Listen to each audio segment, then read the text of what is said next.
Kirill. Kirill, portrayed by Daniel Bernhardt, is the head of security for Viggo Tarasov and acts as Yosef's primary bodyguard. A true martial artist in top physical condition, he comes face to face with John in the Red Circle nightclub security room. Recognizing John via surveillance, Kirill storms out and engages him. In one of their first clashes, he actually disarms John, throws him off a balcony, and seems to have the upper hand. Later, in the church safehouse setting, John ambushes Viggo's men. Kirill responds by ramming John with a car, knocking him unconscious and nearly killing him. Eventually, John is captured, handcuffed, and suffocated with a plastic bag, only for Marquis's intervention to free him. An intense hand-to-hand struggle ensues, culminating with John using his bindings to strangle Kirill to death. Kirill nearly beat John on multiple fronts: physical confrontation, weapon proficiency, and just sheer brutality. He manages to delay John's mission, injures him critically, and only dies after a ferocious second fight. This makes Kirill one of the few adversaries who genuinely had John on the ropes.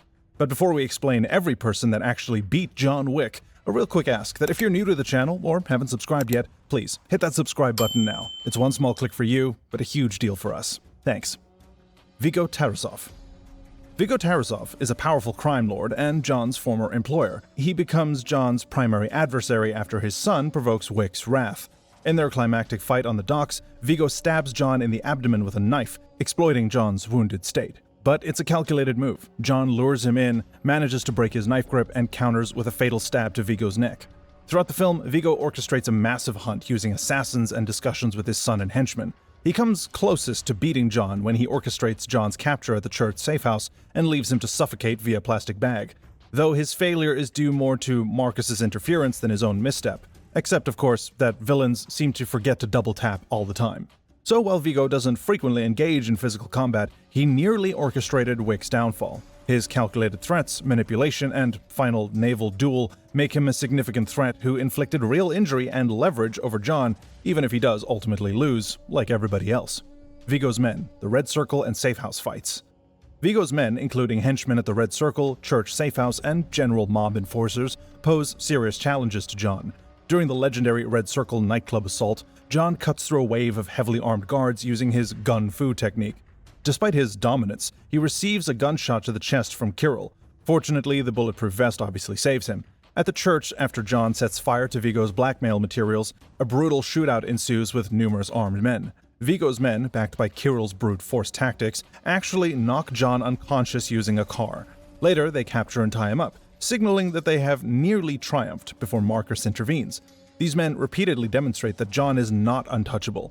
His injuries pile up, from shots to blunt force trauma, and it's only through resilience, martial skill, and support from Marquis that he actually survives. Their ambushes and overwhelming numbers bring John to worst-case scenario multiple times. But as we progress through the series, John becomes more and more superhuman, so you need more and more superhuman villains. Cassian. Cassian, played by Caine, is Gianna D'Antonio's protective bodyguard in Rome's Continental. After John kills Gianna, Cassian pursues him relentlessly, viewing it as his duty. Their first brutal confrontation happens in the catacombs under the concert venue. It's a sweaty, all-out melee through tombstones and tight quarters. Cassian lands strong blows, visibly injuring John, and dominates much of their exchange before John ultimately escapes. The rematch on the streets and on a subway train follows. In the subway fight, the two trade gunfire and knives in a chaotic ballet of bullets and blades. Cassian stabs John through the chest. "The blade is in your aorta," is the warning. But despite the wound, John survives and defeats Cassian. Cassian nearly wins through speed, accuracy, and just sheer doggedness. He outguns Wick, lands serious stabbing wounds, and renders him vulnerable. Only John's dogged survival instincts and experience allow him to endure and eventually come out on top. Ares. Ares, portrayed by Ruby Rose, is Santino D'Antonio's deadly mute enforcer and personal right hand. She communicates solely through sign language, which imbues her with that eerie presence, a deliberate contrast to her lethal proficiency. From the moment she accompanies Santino to John's house and performs a weapons search, complete with a provocative grope, Ares announces her menace subtly but unmistakably. In Rome's art museum, Ares encounters John in the mirrored Reflections of the Soul gallery. Unarmed but equipped with a knife, she navigates the maze of reflections with lethal precisions. The fight is intimate and brutal. Ares lands swift strikes and keeps Wick off balance, but John ultimately reverses the knife against her, driving it into her chest. The ensuing moment is pretty striking. As she bleeds out, Ares signs, "Be seeing you." Not a thank you, but a menacing promise that this is not over. Behind the scenes, her fighting style was tailored around Ruby Rose's real-world boxing background, giving the choreography a realistic, stylized edge. Additionally, on set, the physicality of the exchanges was intense. Ruby Rose later revealed she ended up bruised from Reeves' flips and throws during rehearsals. Santino D'Antonio, indirectly by betrayal. Santino D'Antonio, played by Riccardo Scamarcio, is one of the most cunning and personally devastating adversaries John Wick faces. As a Camorra boss with ties to the High Table, he leverages a blood oath, or marker, that John once granted him, coercing John back into the assassin life with a task he is not permitted to refuse. Santino orders John to murder his own sister, Gianna, so he can usurp her prestigious seat at the High Table. The manipulation doesn't end there, though. After John fulfills his grim promise, Santino betrays him, dispatching Ares and a wave of assassins to eliminate Wick and cover his tracks. This act sets the entire assassin world upon John, and Santino even places a $7 million bounty on his head, drastically escalating the threat and leaving John hunted and vulnerable. The conflict climaxes when John tracks Santino to a gala at an art museum, forces him to flee to the Continental Hotel, and ultimately shoots him dead, breaking the cardinal rule of no business on hotel grounds. This betrayal and John's response have profound consequences. The High Table doubles the bounty, and Winston is forced to declare John excommunicado, stripping him of sanctuary and making him an open target. Santino's betrayal is impactful, not because he's physically strong, but because his Machiavellian move traps John in a web of obligation, betrayal, and peril, proving that sometimes the deadliest wounds are inflicted by treachery, not bullets. Ernest the Giant. Ernest, portrayed by towering NBA star Boban Marjanovic, stands as one of John Wick's most physically imposing adversaries. Introduced in the New York Public Library, Ernest confronts John in a scene charged with suspense. He quotes Dante, brandishing a knife while asserting how little time remains before the bounty activates, a chilling prelude to the brutal fight that follows. Ernest's sheer size, over a foot taller than Wick, gives him an immediate advantage, and he uses it aggressively, locking John into a powerful grapple that visibly threatens his survival. However, Wick turns the tables, using his environment against him. He grabs a large library book and uses it as an improvised weapon. The first strike lands in Ernest's mouth, dislocating his jaw, a visceral moment and amplified by a subtle bounce effect that enhances the impact. Following that, with eerie precision, John snaps Ernest's neck against the edge of the book, ending the confrontation in an instant, and I guess Ernest's NBA career too. Ernest's importance lies in his physical dominance. He represented the rare brute force that truly threatens John, until Wick's wit, tactics, and resolve managed to turn the tide. Zero's Shinobi. In John Wick Chapter 3 Parabellum, John faces off against two highly skilled shinobi assassins, students of the legendary Zero, whose lethal precision and stealth push him to the brink. These fighters appear after John leaves the desert and seeks refuge at the New York Continental. In a breathtakingly choreographed corridor fight, the shinobi engage John using martial arts, katana strikes, and impeccable timing. They break his defenses, slashing him with weapons and pinning him, forcing him into relentless close-quarters combat. Their assault not only looks visually stunning, but also clearly overwhelms Wick initially. Using thin blades and agile movements, they disorient him. Their relentless strikes make John bleed and struggle under the pressure. It's only his instincts, tactical awareness, and raw resilience that enable him to gradually fight back and seize the advantage. Eventually, John does dispatch both, one impaled against a wall, the other drowned with sheer grit, demonstrating this lethal survival instinct of his. These shinobi represent perhaps the most disciplined and honorable challenge John faces, as they imbue lethal efficiency with ritualistic precision. Their fight displays how even John, at his peak, can be pushed into a near-defeat state by equal or superior technique and superior numbers. Zero. Zero, played by Mark Dacascos, is a top-tier high-table assassin and martial arts expert who engages John in one of the most intense and personal duel sequences in the franchise. Tasked with killing John, Zero sends his students to weaken him. Later, they clash inside the Continental's lobby in a deadly battle of honor and skill. Zero matches John's speed, strength, and tactical prowess, making each strike count. He slices through bulletproof glass and armored foes using a wakizashi and demonstrates exceptional swordsmanship. Combined with hand-to-hand martial arts techniques, the duel progresses. Zero initially corners John, even landing glancing blows that draw more blood. The two move in synchronized chaos, but John's tenacity eventually manages to turn the tide, crippling Zero with bone-breaking attacks. The emotional dimension of this duel is rich, though. Zero admires John and treats the fight as a contest between equals, possibly even sparing him briefly out of respect. In the end, John delivers the fatal strike, but not before suffering significant wounds. This confrontation is symbolic. It nearly brings John down with a technique as formidable as his own, layered with respect and that martial arts ethos. Sofia's Morocco fight. In Morocco, John enlists Sofia's help to reach the Elder. In return, she demands a blood oath, but when a local warlord named Barada shoots one of Sofia's Belgian Malinois, fortified in body armor, John and Sofia ignite an all-out shootout. The scene is a choreography masterpiece. Sofia commands two highly trained dogs to tear through attackers, while she and John exchange ironclad gunfire. The dogs, leaping, biting, and scaling a wall, disable several mercenaries before being pulled back via command cues. Stunt coordination and practical animal training made this an authentic and visceral attack sequence, with real dogs performing complex maneuvers in tandem with human combatants. John is injured during this chaos, not in a direct duel, but by the sheer volume of attackers, bullet exchanges, and disorienting melee. The scene escalates to an escape through a sandstorm, with John barely outrunning the collapsing compound. This moment gives us that sense of raw unpredictability, and showcases John's ability to survive the orchestrated chaos, when coordinated alongside allies and even animals. The Adjudicator's forces. After returning to New York, John defies the Adjudicator's orders to step down from the Continental. In response, the High Table sends a battalion of heavily armed enforcers to liquidate him.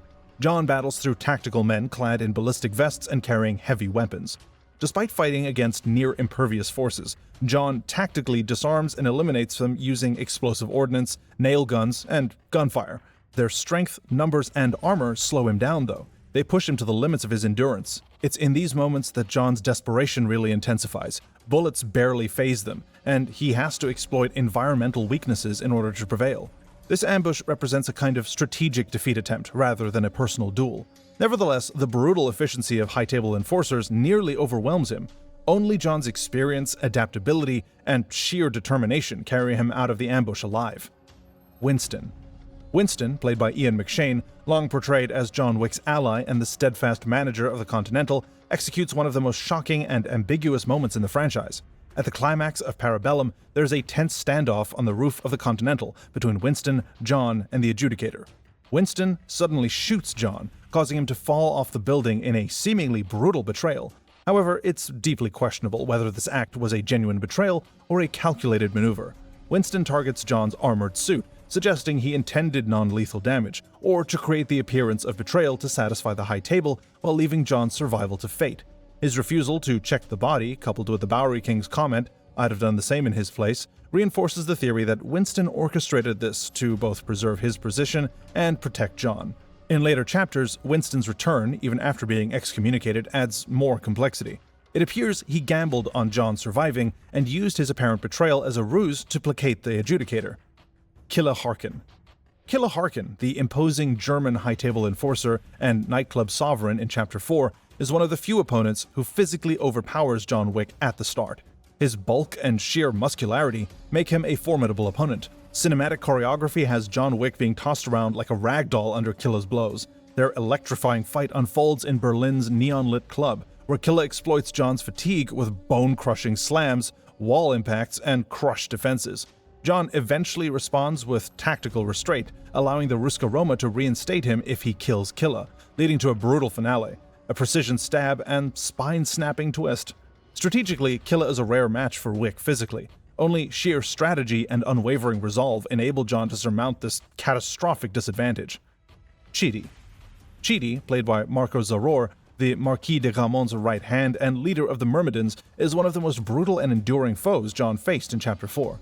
He orchestrates the Osaka Continental Siege, defies its rules, and initiates a brutal showdown with sanctuary defenders. Chidi's physical dominance is showcased in his brutal assaults on John, throwing him downstairs, resisting arrow wounds, and repeatedly injuring him with sheer force and martial skill.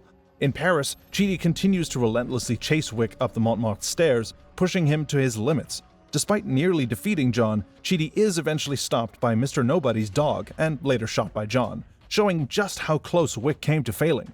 Chidi embodies violence unrestrained, loyalty unchecked, and is often hailed by fans as one of the most underrated adversaries who gave Wick a really hard time. Caine. Caine, played by the legendary Donnie Yen, is arguably the most intriguing and multifaceted opponent in Chapter 4. A blind assassin, bound by honor and manipulated into killing his friend John to protect his daughter. Caine brings emotional gravity to his inevitable duel with Wick. Their fights, both in Osaka and Paris, are viscerally choreographed and emotionally charged. Despite being blind, Caine anticipates John's moves with uncanny precision, landing almost lethal blows and almost killing him in the final duel. As fandom notes, Caine is the only assassin who manages to complete what others failed to do, which is to survive a duel with John. Yet he spares John in the final round, seeing that John is willing to spare him to confront the Marquis instead. Caine wins the duel, technically, but their relationship, built on respect, duty, and tragedy, transcends the violence. The Marquis, indirect manipulation. The Marquis Vincent de Gramont, portrayed by Bill Skarsgård, is a cunning and politically ambitious aristocrat elevated by the High Table to be their emissary in Paris. His goal is not a personal vendetta, but a calculated climb up the power ladder. Getting rid of John Wick would cement his dominance, possibly earning him a permanent seat at the High Table. As fandom notes, he was granted vast authority and resources by the 12 members and deployed to eliminate John and punish allies like Winston. He orchestrates a series of lethal trials. He strips Winston of his continental authority, orders the execution of Caron, and deploys Killa Harkan to take down John in Berlin. He then molds the rules of the game, arranging the duel between John and Caine with himself holding up the coup de grace, literally holding the pistol and taunting them. As your sponsor, I claim the coup de grace. Throughout, he manipulates every corner of the assassin world, dominating John psychologically rather than through physical power alone. His influence is pervasive, sending waves of assassins to chase Wick through Paris, loading the odds against him and making every street, safehouse, and hotel a potential death trap. He stands out as the mastermind, the puppet master whose reach and control nearly defeat John without ever having to face him himself. Well, we see how that went. Mr. Nobody, brief standoff. Mr. Nobody, aka The Tracker, is a highly skilled independent bounty hunter hired by the Marquis.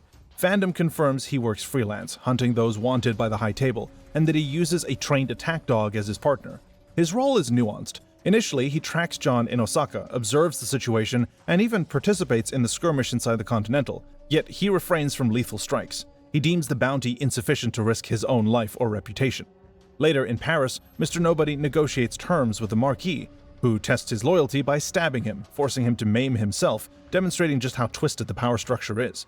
However, even when the price is not right, he respects John's resilience and lets him go, effectively assisting him, though not out of camaraderie, but calculated self-interest. In his layered role, Mr. Nobody is both friend and threat. He's one of the few who can keep pace with John, nearly as tactical, just as lethal, but governed by business logic rather than emotion. He almost beats Wick by outmaneuvering him, but ultimately chooses not to finish the job. High Table Hitmen, Chapter 4 Ambushes. The High Table's armies of enforcers represent a relentless force, well-armed, well-armored, and unwavering. Collectively, they inflict more damage on John than any lone adversary ever could.